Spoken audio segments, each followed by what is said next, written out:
Once again, we are back with more Pot of cards, and yet I still don't know what Pot of Greed does. That was a joke.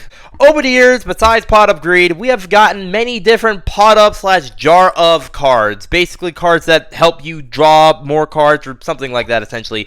You doing something, for the most part, in exchange to draw more, or I guess shuffle less, I guess. Depends on which card you have. And that's why we're going over a good amount of them. Not all of them. This video will be, once again, if I had to go over every single detail of each pot up / jar card in the video, this video will go on for like, what, 20 minutes? We don't want to have that long. Let's get on to it. First off, we have Pot of Greed, draw 2 cards, or Reels, I don't know what does, because it's just a dang paragraph, like, oh my god. We have Pot of Duality, where you take the top 3 cards from your deck, you pick one, shuffle the rest into your deck, and you can special summon. Exchange, because it's a 50-50 or not, you're going to special summon. I mean, just look at the rule book and all those people that do all those combos, it's insane.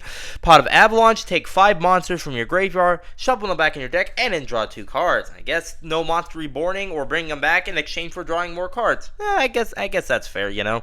Remember, gotta take all the advantages where you can get. Next, you got Jar of Greed, which simply just lets you draw 1 card. It could have been a spell card, but I mean, it's not like the biggest gripe in the world. I mean, it just lets you draw 1 card. So, you know, win-win and whatnot. No, nothing. You don't have no cost. You just get 1 card. It's okay.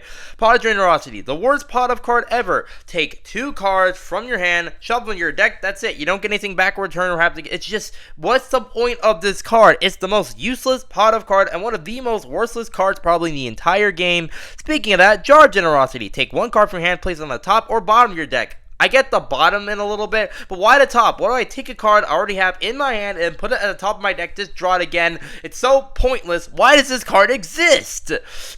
I don't understand why it's a thing. Then you got Jar of Avalanche. Take 5 cards, whether it be monster, spell, or traps, shove them in your deck, and then draw 1 card. Basically, like Pot of Avalanche, except you can take either monster, spell, or trap, and you draw 1 less card.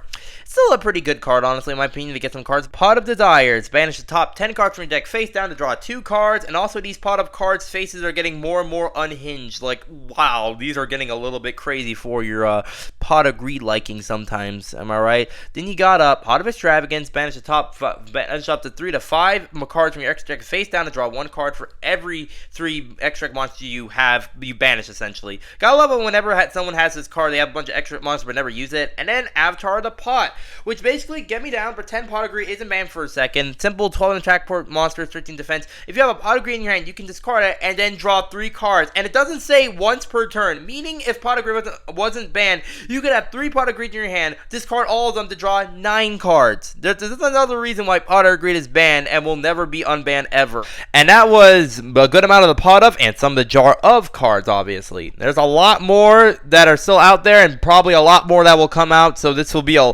never ending. We get way too many Pot of cards, obviously. I'll see you next time more Yu-Gi-Oh! Diant to Pokemon video games. See you next time. See ya.